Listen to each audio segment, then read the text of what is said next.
Sorry, guys. Recording. Did everyone get that annoying message? Yeah, cool. I'll go back and share this then. Just like in Sydney last week, the old technical problems, they just keep coming. Alrighty. So if I move everyone's heads out of the way, this was the paper that we went through. So when and how to do elite soccer players sprint in match play, longitudinal study, debatable, the longitudinal aspect, but in a professional soccer league. Aims, so analysing sprint profiles in professional soccer, obviously. This was what they determined as a sprint profile. A little bit hazy, I think, really. Maximum velocity and kph, so anytime someone hit a max velocity, which didn't have any thresholds attributed to it, so it wasn't banded, velocity over a certain percentage of max. It was just termed as maximum velocity and kph, which was a little bit interesting. VO, starting velocity in kph, sprint distance, SBD, acceleration max, maximum acceleration, and then deacceleration max. So they were the terms that they used to quantify sprint profiles, individual instances of all of these metrics. There's no real definition as to how these metrics is calculated, which was kind of interesting. The other aim, so when, where, and who are performing these actions within a game. And then it also looked at contextual variables, so the influence of the ball, with or without it, on those above metrics, whether or not these movements were occurring in a linear or non-linear fashion, and then the performance during the sprint efforts as well. So distance covered and what sort of starting speeds were players performing these sorts of efforts from. 19 La Liga players from the top 3 tiers, and 13 matches, all of which occurred within a 1-match week. So again, not very longitudinal. And WeMove devices. I thought that was interesting, which I'll touch on in a little bit as well, for those of you that come up against WeMove in the regions. Results, so the sprint profiles as it stands. I just wanted to highlight that again. There was no clear definition of a sprint activity, so it's not like we could look at, again, the number of sprints occurring above certain thresholds or anything, which is why implementing this can be a bit vague, but I'll go through some of that later on. No clear effect on match period and sprint effort. Obviously, there's a significant increase in the amount of physical activity at the first 15 minutes of each half, to be expected, right? They're saying, obviously, that sprints are starting to deteriorate, so physical performance is dropping off towards the latter stages of the half. It kind of highlighted these last 2 15-minute periods, which kind of rebuff that sentiment. I think that's just a very standard activity profile for a soccer game, right? Players come out at each half. They're obviously got, whether they're chasing the game or whether it's 0-0 or whatever the case may be, that's really driving the activity. That wasn't considered within the paper. So score lines, opposition, in terms of ladder position, home and away, all of those things weren't really looked at, which I think probably has the biggest influence on some of these periods in terms of where this activity occurs. So that's sort of what I was touching on there. Like I said, no discussion on the match context, and the description of the effort in the context of the period. So like what sort of activities occurring? Okay, there's more high intense actions, i.e. sprints, faster running, accel decels within these periods, but what's the duration? Generally what you see within those periods is there's more activity, but it's for short durations because players are trying to be, proactive and influence the game, as opposed to latter phases of the game where it's influenced probably more by the context of the game. Results. So I'll come back to what's highlighted above in the table, but this table sort of breaks down each of the individual positional groups. And then looking at that high intense activity, covering off all those variables that we discussed at the start, looking at them between positional group and context. So ball possession, with the ball and without the ball, obviously how much of those intense actions are occurring, as well as trajectory, so linear, non-linear movements, positional groups, and then the field area. Where were those efforts occurring in relation to the pitch? Sort of to sum up below, so the period of the match did not affect sprint activities between positional groups. So regardless of position, everyone's really performing the same amount of intense movement. Sprint activity not influenced for position with or without the ball. So comparing again between positional groups, there was no difference in that activity if the player has a ball at their feet or not. But 94.5% of sprints occurred without the ball and only 5.5% with. The tactical context significantly influenced when the sprint involvement occurred. So for strikers, for example, if we were to go above forwards, a lot of that is obviously occurring in the opposition team's field area. So them trying to get into position to receive the ball to obviously have some sort of an involvement. So the context influencing the sprint involvement's a lot more than like what position someone is, if the ball's at their feet or not, et cetera, which was pretty interesting. The one that I've highlighted is highlighted because of football movement profiles, right? So I was kind of surprised by this, which was nice. If you look at some of the positional groups, like a central defender, mainly, they're performing a pretty equal distribution of linear and non-linear movement, which is probably that position, right? A lot of moving back and forth into position more so than anything into shape. A striker, 84% of these explosive movement actions are occurring in a non-linear movement pattern, which is really interesting. So 84% of it occurring in a non-linear way, and also 94.5% occurring without the ball.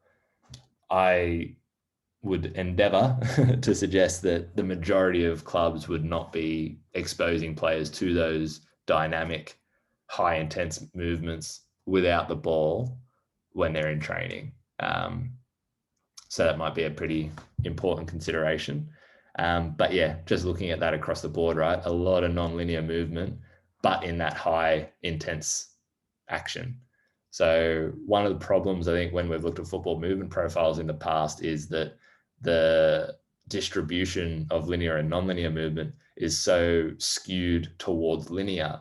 But when you start to look at it for these more explosive movements, which may not be captured with football movement profiles, but if they are, these are the sorts of numbers that we'd be looking at in terms of how much is dynamic versus linear. And then here's a whole heap of other charts, which I won't probably go into all of them in significant detail. These are each of the individual metrics. So top left, instances of maximum speed, starting speed in kilometers per hour, and then XL decels down the bottom. And then this is the context. So, with the ball, linear, non-linear, offensive, defensive, and opponent's half or own half. So you can see sort of what, with the ball, 30 speed involvements with it, and then without it, a very similar amount of high speed efforts. And then you can go through, I'll share this, but you can probably go through it in your own time. Not a whole heap in this stuff. It was all pretty expected, to be honest, but at least it gives you some sort of foundation in terms of the numbers that you're looking at. Conclusions. One of the things that the paper said was that fatigue occurs towards the end of the match. Maybe we can circle back on that and have a bit of a discussion around it. I've definitely got my own opinions, but even in the paper, that obviously looking at the periods of the game and when these actions occur, the last two 15-minute periods in the game, there was obviously an increase compared to the first half in that amount of high intense activity. So does fatigue occur towards the end of a match? I'm not so sure. Sprints were mainly influenced by position. So forwards, obviously the most amount of sprints, 92 offensively and 8% in defense.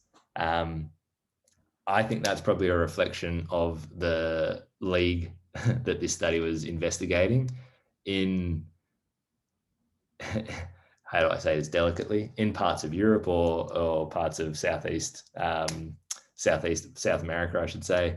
There's a bit of a known thing that, offensive players don't really like to defend. So I'd probably say that's a negative reflection on the player more so than what they should be doing. I'd say if you looked at this like with your teams, right, and you were trying to break down what people are doing, if you looked at strikers and they were doing 92% of their sprints in attack and only 8% in defense, I'd say it's a very lazy defensive player, and you'd be calling that out as a negative more so than anything. Forwards, it rarely involved in the team's defensive task, but continually try to receive, obviously diagonal passes, orthogonal passes. That explains that dynamic movement profile, right? So again, like a bit of a good learning or application within the data to be able to say, okay, let's look at football movement profiles across position. Are our forwards actually doing more dynamic work relative to themselves or relative to other positions? If we're not doing more dynamic work for forwards, then we're probably not exposing them to enough of that in line with obviously those sorts of movement profiles that they're doing within games. High speed velocity occurs without the ball. Specific training drills need to be designed to improve general running with the ball and dribbling techniques above speeds of 25 kph. This is an interesting one, and was that Shu? I can't remember if it was you or it could have been Tank that brought it up. He said Barnesy was talking to you guys about conditioning in soccer and a lot of it needing to be done with the ball. This sort of gives you a bit of a number around that, right? Like, okay, we want to try and improve players' speed involvement with the ball, and very rarely in training are they exposed to drills or techniques where they're able to have high speed dribbling, especially above anything like 25 kph. I don't think I ever saw that. So maybe that gives a bit more of a reference for conditioning with the ball. I reckon be careful with that. Like I was sort of explaining the Tank, not disagreeing with Barnesy in any way, but the quality of the training is going to be influenced a lot by the players. So lesser quality players are going to have less, obviously, skill sets within some of the drills. So the intensity and the high intensity profile of the drills is going to be a lot more improved if you've got a lot more skillful players. So it was the same within here in Australia, within the A-League, less quality players. So we weren't able to expose them to the sorts of loads and speeds and everything else that you would want to expose players to with the ball. So they had to get topped up. Same thing. Harry and I were doing can't remember, or don't even know what you'd call it, but one of the guys from the Super League teams were having a bit of a round table with some other users. And he said the same thing for the Wallabies, right? When they've got all of their really high quality players at training, the standard of the training is a lot higher and the guys physically get a lot more out of the training session. When you lose that quality of player, the intensity in the training session drops because the skill set's not as good. I would take that into consideration too within the leagues you're working with. Top level, team in the J League, yeah, the skill set's great. So they might be exposed to that sort of work with the ball. But if you're looking at J3, maybe you need to have more involvement without the ball to make sure you're topping people up with some of the numbers that we're looking at earlier.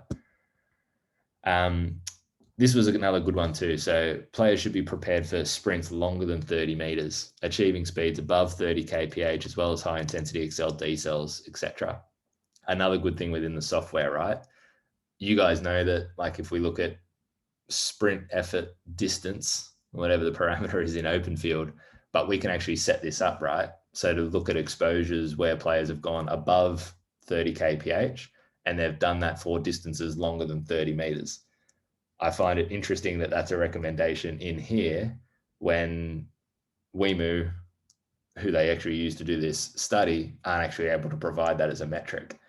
So for this study, what they did is obviously collect all the GPS data and then sync that with video. And they used the video to determine whether the running was linear, non-linear, whether they had the ball or they didn't have the ball, and also the distances where the sprints occurred.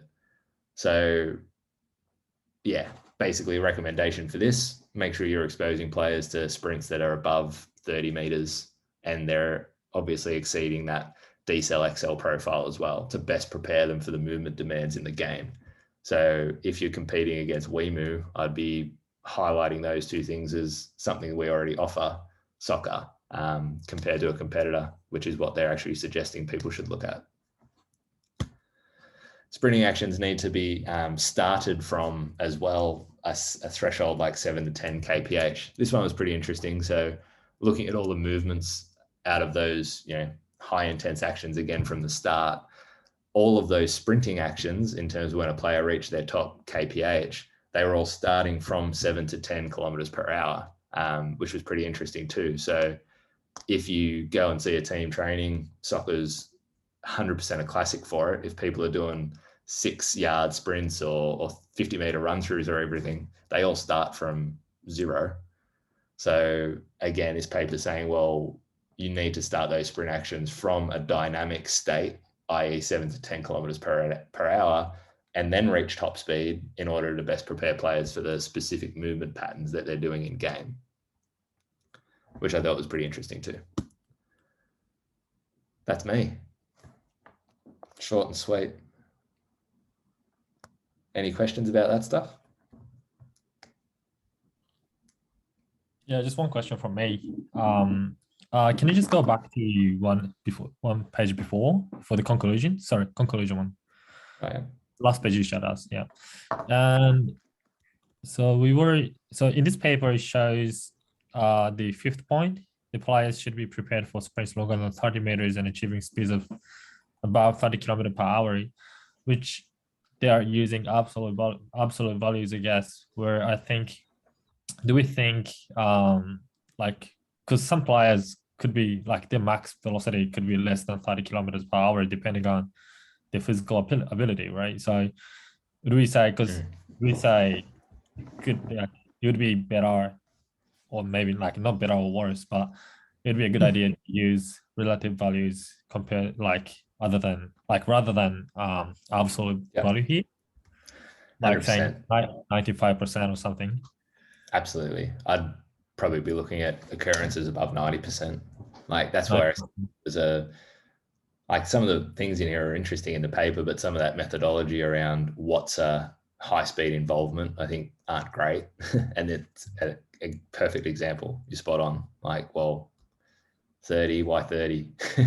Yeah. Yeah. As a percentage of a player's max, 100%. And most teams would look at exposing players to speeds above 90 as their sort of marker. And then the interesting one was 30, and 30 meters is what they're capturing from video as not a worst case, but the most common sprint involvement lasts for 30 meters. So that's where they've gotten that number from, but that was from video. But cool that we can set up exactly that, right? How many speed efforts were above 90% of max speed and what was the distance? Like we've got a parameter for it. So that's pretty cool and something underutilized, right? I think what you'd find, well, definitely what I found with some of the A-League clubs, like midfielders, they'll have a lot of sprint efforts, but the distance of those sprint efforts will be, 10 to 20 meters maximum. Whereas your wing backs, strikers, they're going to have potentially less than the midfielder, less frequent, but when they do occur, they're of a longer duration. Nice. Which should influence straight away how you obviously prepare those two different groups. Yeah, that's super cool. I guess Sangyun was gonna say the same thing probably, but he gave us, so we had in Asia, we had one presentation done by Sangyun on this Monday, and the paper that he presented to us showed the number of max velocity, like above 95% of velocity or sprint should be appearing 6 to 10 times in a week to reduce the risk of injury. So I guess it could be relating to Sangyun's paper as well. So probably if Sangyun can share the paper with us, it'll be linking up with Kieran's, yours presentation as well. So I guess, yeah, like I feel like, yeah, I'm getting some points on like having max velocity activities are kind of important ones. So yeah, Yeah. it's great to know. Yeah, I think something that's important as well is, and it might complicate it a bit, but you're training max velocity in two ways as well. There is the prevention aspect, but there's also the performance aspect, which is this one's kind of touching more on the performance, right? That idea of having a rolling start, accelerating into a faster effort over a longer period of time, where if you're training preventative things for like hamstring injuries, you might do like not shorter efforts, but efforts from a standing start. I think this paper more than anything kind of says that, like, to me anyway, that you need to understand the movement profile to prepare them for the match. But that can also be different to how you prevent injuries, because like this is a great example. 30 k's an hour might be the mark. Obviously, we're not talking relative, but 30 k's for most people is probably around like 90 to 85%, depending on how quick they are. But there is like hammy research, which is like 92, 90s, 95, like you said. So I think it's kind of important to distinguish between the two, which I don't think a lot of people do, right? Because they sit there and they kind of go, oh, this will just happen. And like, we need sprint stuff, so let's just sprint them on the side of the pitch, exactly like Kieran said, when it might not be the outcome you're looking for or the goal of that session. Yeah, exactly. I was going to say, like, it's when you set up the sprint session, it has to have a specific purpose. If you're looking into situations like this paper, like if you want to apply more like a game situation where you want to have a sprint start at starting speed of 7 to 10 kilometers per hour, but there was a presentation from Leicester City that they wanted to have exposures of max acceleration, which they compared between two different starts from zero and from flying starts. And with the starting from zero, I had a higher peak of acceleration, which they were looking for. So they switched from this flying start to the starting from the zero. So it has to be, I guess, more related to what you're looking for in terms of the drill, I guess.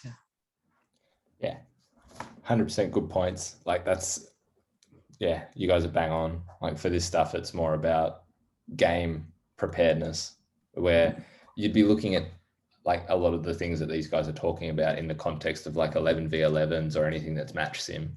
And okay, are guys getting exposed to these sorts of things?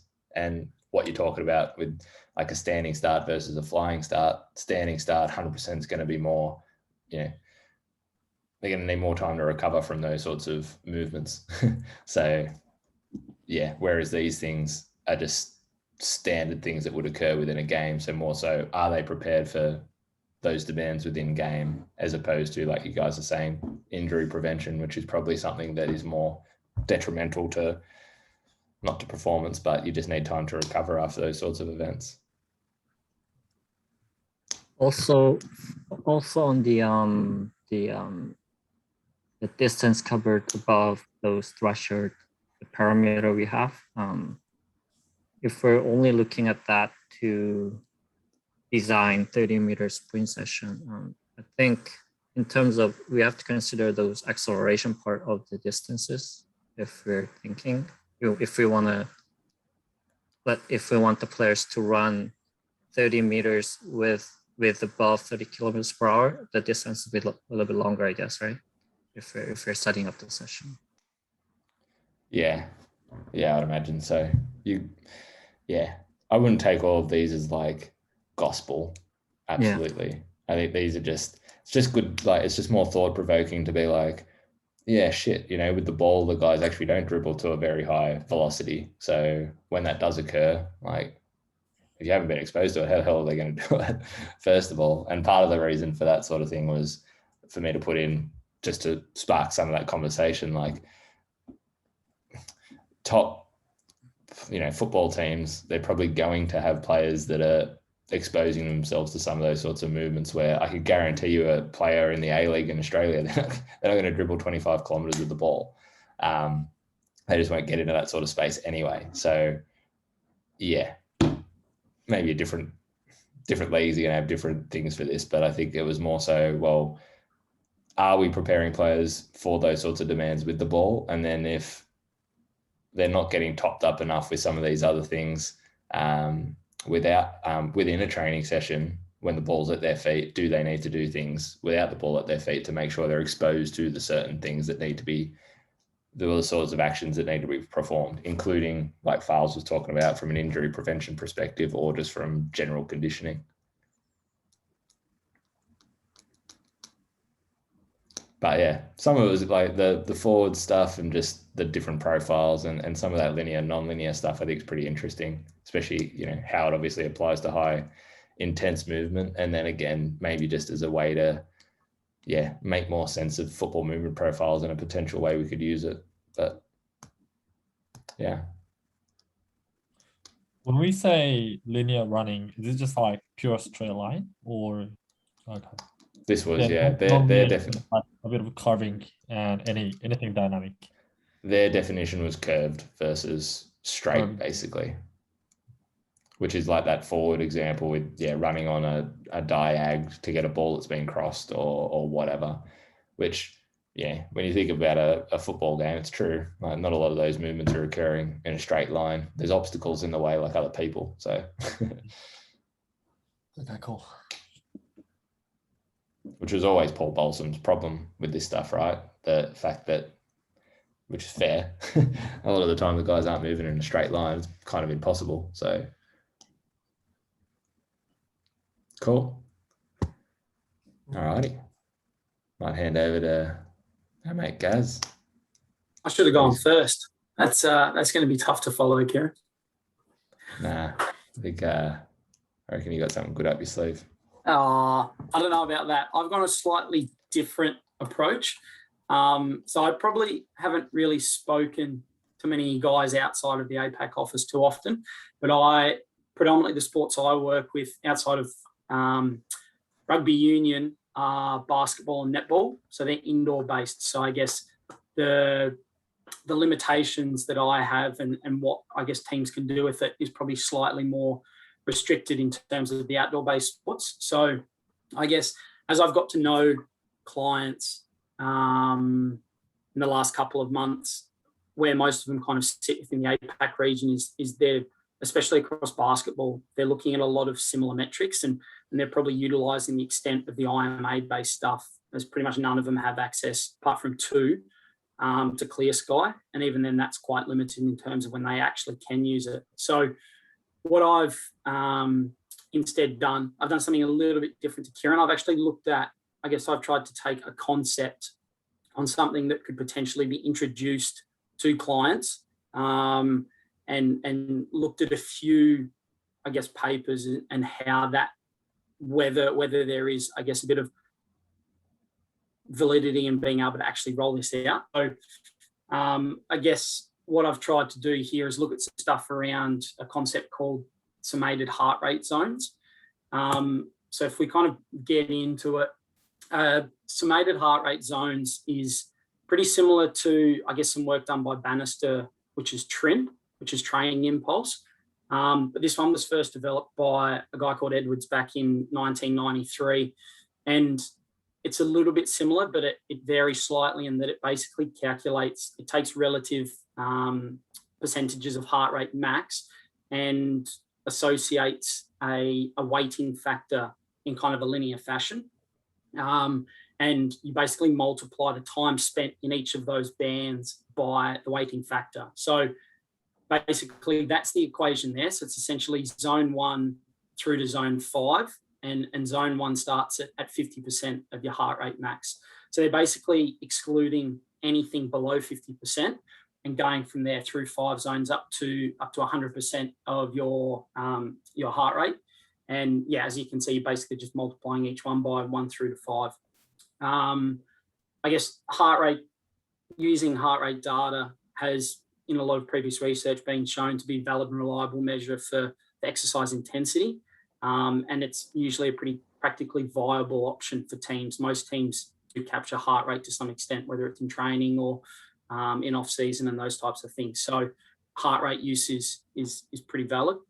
And as we'll kind of get into, based on some work done over the last couple of years, it kind of shows that the summated heart rate zones may be a little bit more receptive to changes in training response, or what's kind of done from an internal perspective, and smaller changes can be detected. But we will kind of get into, at the end, go through a couple of limitations that have been acknowledged by people throughout. The first one I looked at was a research paper, and I've got all three of these, so if anyone wants access to them, I can share them.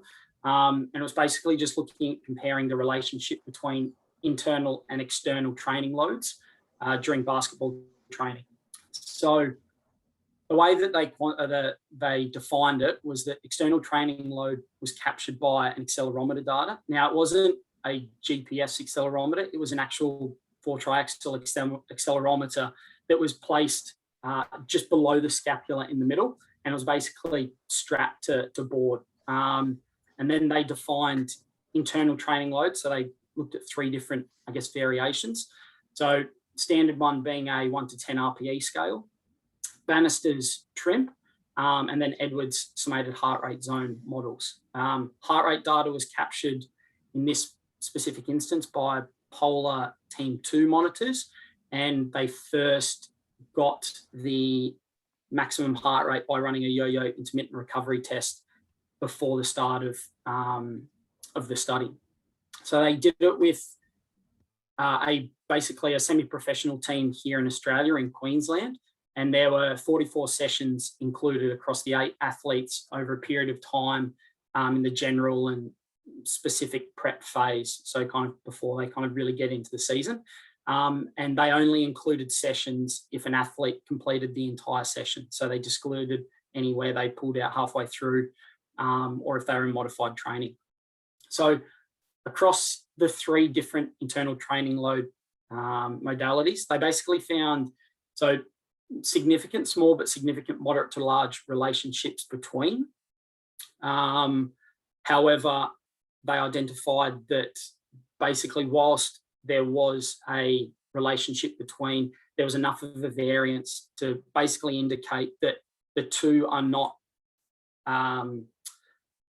essentially related, and that they actually measure different things. So that it's not basically a linear dose response between, as the accelerometer data goes up, the heart rate data kind of follows suit, and the internal loads with RPE and the various heart rate models follow suit. So what they kind of determined from that, or kind of concluded from that, was that essentially they should be used concurrently in I guess, monitoring your athletes as they do measure different things. So then we kind of, another paper that I found looked at the traditional summated heart rate zone equation in comparison to a couple of modified ones. So this was done again up in Queensland, and it was with again a semi-professional basketball team there. So 6 to 10 sessions, again across a similar time frame, so that early kind of pre-season. Again, only looking at athletes had to complete an entire session, and then the values here in terms of the actual means and standard deviations are overall averages. So the different summated heart rate zones they did was, obviously you can see the standardized one by Edwards, which is in 10% increments. They then did a 5% incremental one from 50 through to 100, and weighted again slightly differently. So still in that kind of 1 to 5 range, but breaking it down. And then they went even a little bit further and went down to 2.5% heart rate increase, with again weightings between 1 to 6 in this situation. And essentially what they found was that between the 3 of them, and looking at the averages, that whilst there were again significant differences, the difference between the 10 and the 5 was not, I guess, enough of a change, and between the 5 and the 2 again was not enough of a change, but there was a significant difference between the 10 and the 2.5, which kind of suggested that if you break it down into these smaller range windows, you can allow for those subtle variations in the heart rate, because one of the things they spoke about here is someone that's operating at 80% of their heart rate max and someone that's operating at 89% of their heart rate max. There's a pretty substantial difference in terms of the physiological load placed on the body there. So that was the idea behind breaking it down a little bit further. And then the last one was kind of a bit of an overview, or I guess a review of several articles on just heart rate monitoring in general. And in one of the sections, they had a look at, I guess, the 3 different internal training load models.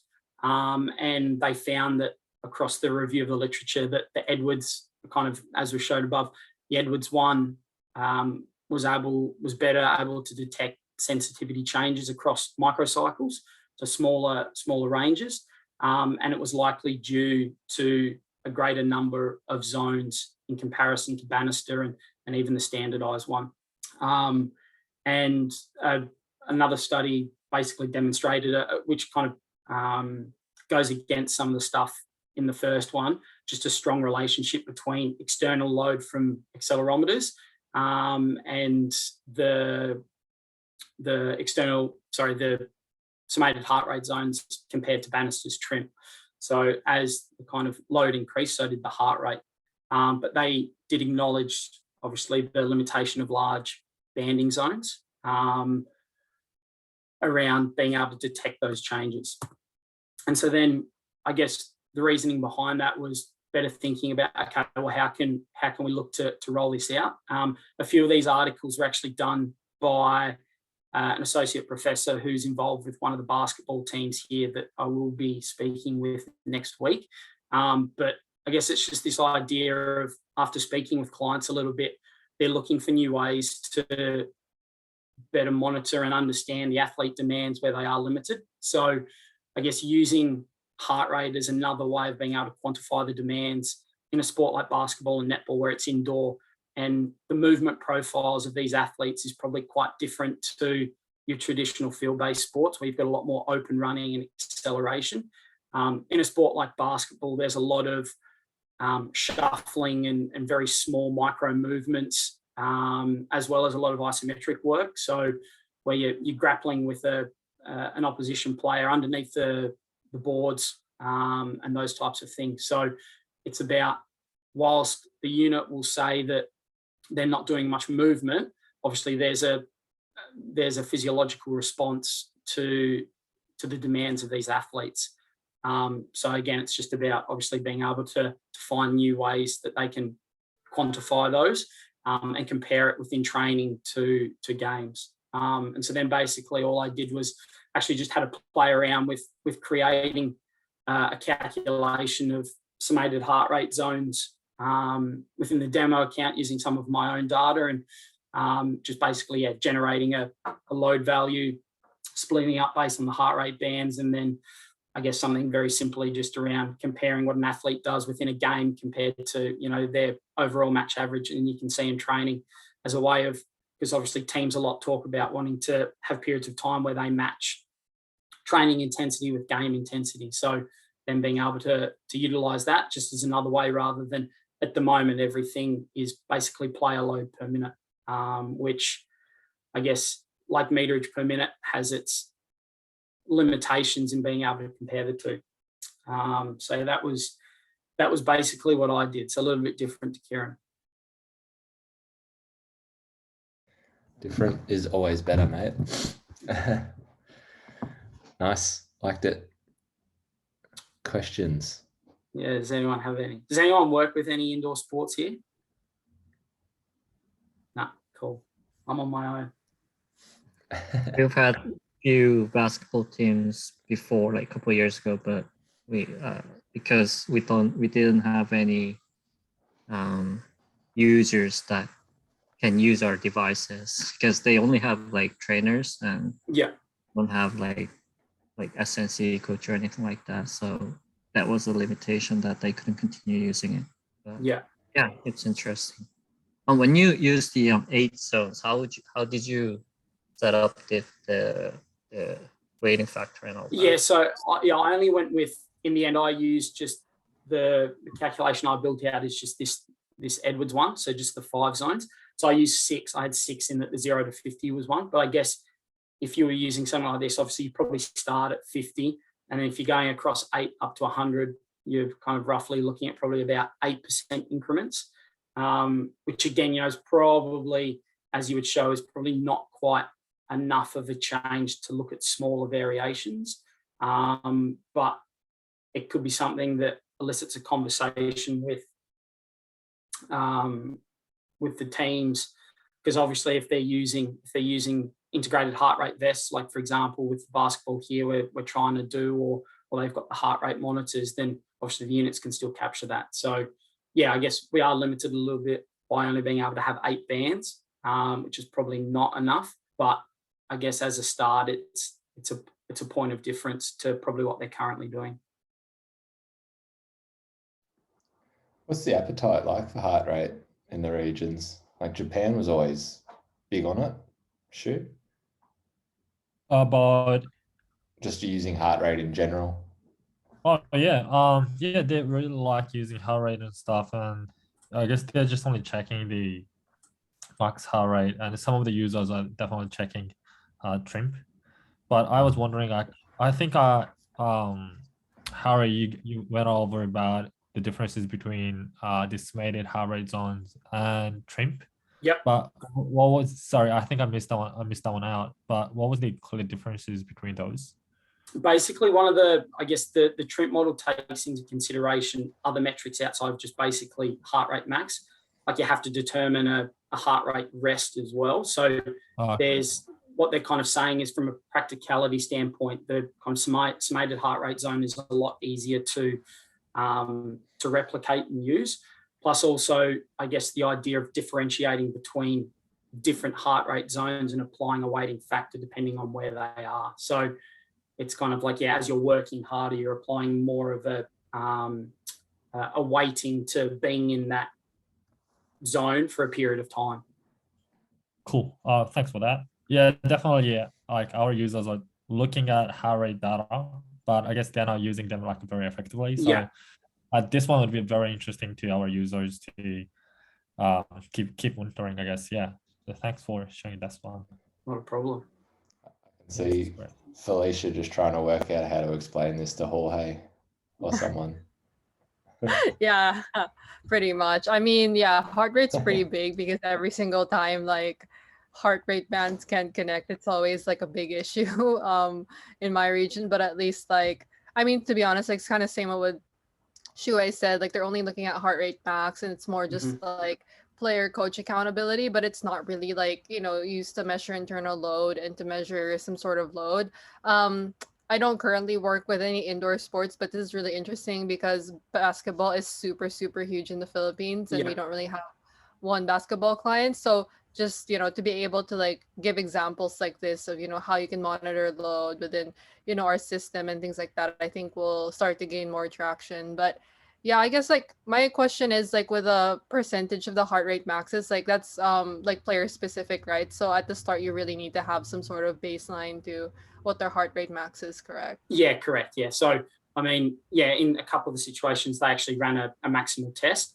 The other way to go about it could just be, I guess the other way would be probably looking at, if you can, over a period of time, collecting data and heart rate and just looking across, if it's trainings and games, and just trying to identify that maximum heart rate, kind of like what's, I guess, practitioners do nowadays anyway. And like with max velocity, you set a maximum velocity, but athletes may eventually go past it, or year on year, if you're doing some testing, then you can reevaluate them. So yeah, I mean, there's obviously a few ways that you can do it, but something like that is probably pretty easy to do because most teams will run a maximal aerobic test at the start of every preseason. Right. So if anything, that starts as your baseline, and then obviously you can change over time if needed. Yeah, for sure. In terms of this too, like, I'm not sure if you were able to look at it like longitudinally with the data you had, but then like, I guess in terms of that, like, would this be something that you would almost like use as your basis for your internal load in terms of like longitudinal like looking at, let's say, a whole season's worth of a basketball season? Yeah, so I mean, that's probably, from what I saw, it wasn't really like, their studies were quite short over a period of time. I'd say that's probably indicative of the fact that they were semi-professional teams. And so come in season, there would have been very limited ability to get in front of them. I couldn't really find much around actual elite level. I think there was one out of Brazil from about 2014. But yeah, I mean, this could serve as a basis.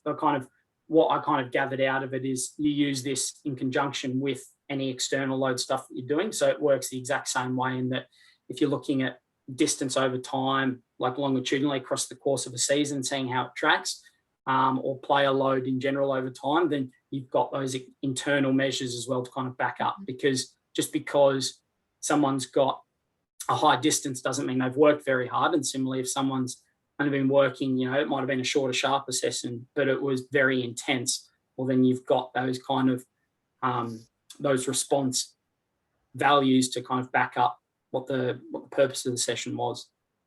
Right.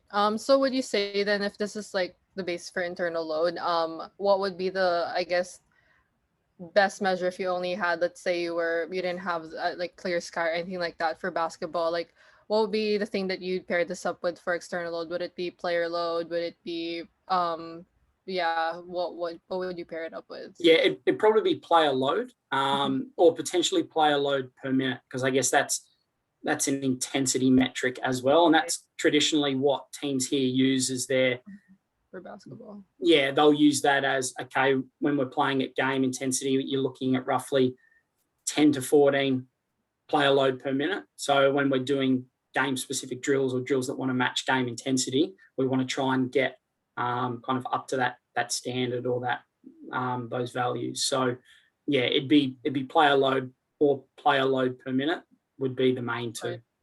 Great. Nice. Max heart rate's just 220 minus age, isn't it?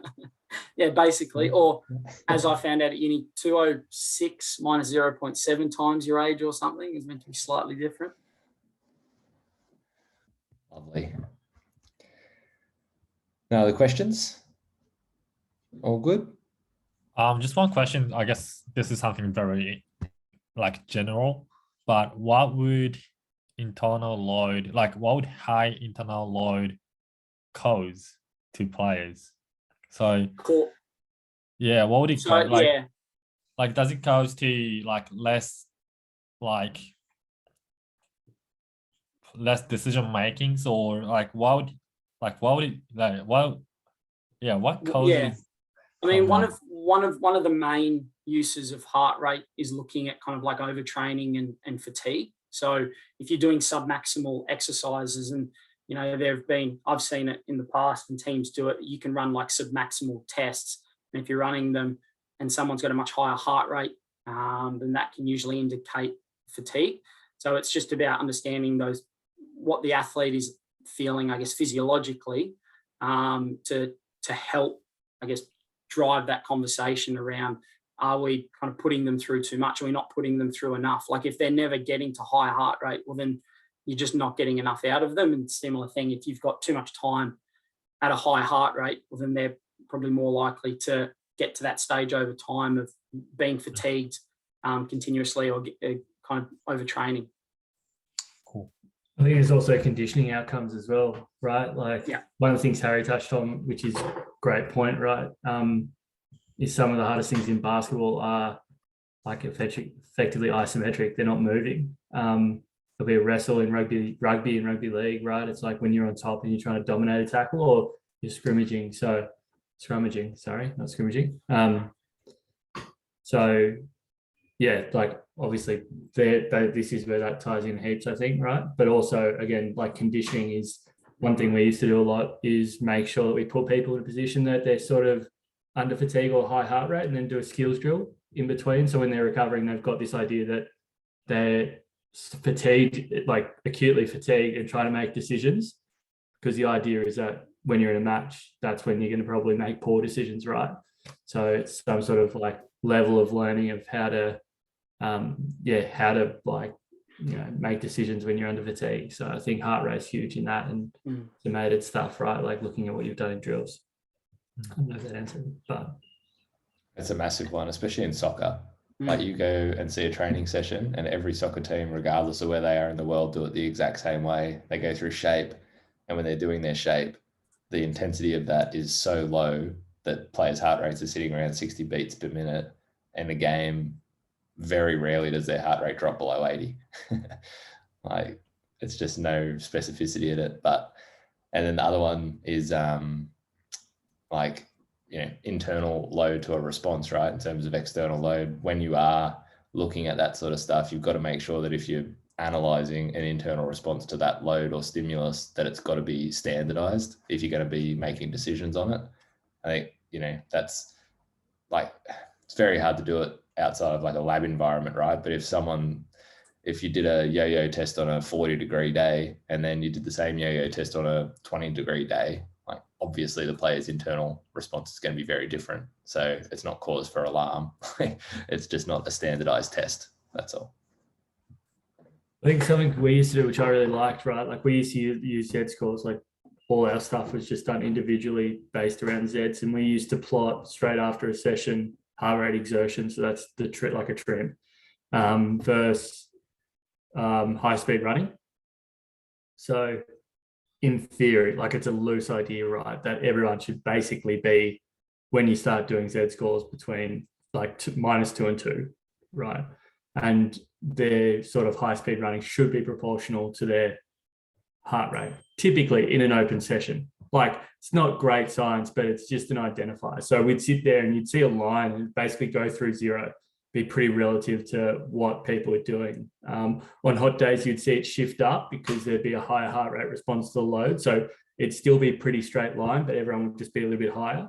And likewise on days with an extra day recovery, people might drop below. But what we'd look for is like outliers, right? Like you see typically how most people handle the work. You'll squat a 40 and there might be someone or 2 people who've had a high heart rate response for effectively a low dose for them. So that was kind of like a conversation starter. Not great science. We actually used high metabolic load, and I didn't want to get into the complications, right? Where it takes in a bit more of the Excel-based stuff, because that is probably the more effortful stuff, but itself is not a great measure. I don't like talking to Kieran about it because he hates it. But yeah, like that was a really easy identifier, and we used to do pretty much what Harry said, right? Like that can drop in there, and you talk about monitoring fatigue, like chuck everyone on a curve and just see, or a line and see where they sit, because typically they should be having the same heart rate response. And if they're way out, like a massive outlier, it was often like a fatigue, exactly like I said, like overtraining, overreaching, and then you'd handle it, modify their sessions over the next days, maybe give them a little bit more of a rest.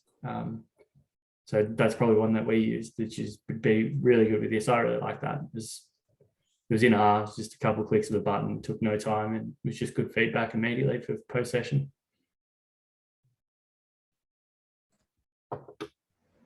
Lovely. Well, dead on time. No other questions. We'll probably wrap it up. Nice. Till next time. Look for 2 lovely volunteers for next papers. You don't have to answer right now. That's I was going to say, I'm not even going to wave goodbye just in case. Just turn off. Just end the conversation. Yeah. Thanks.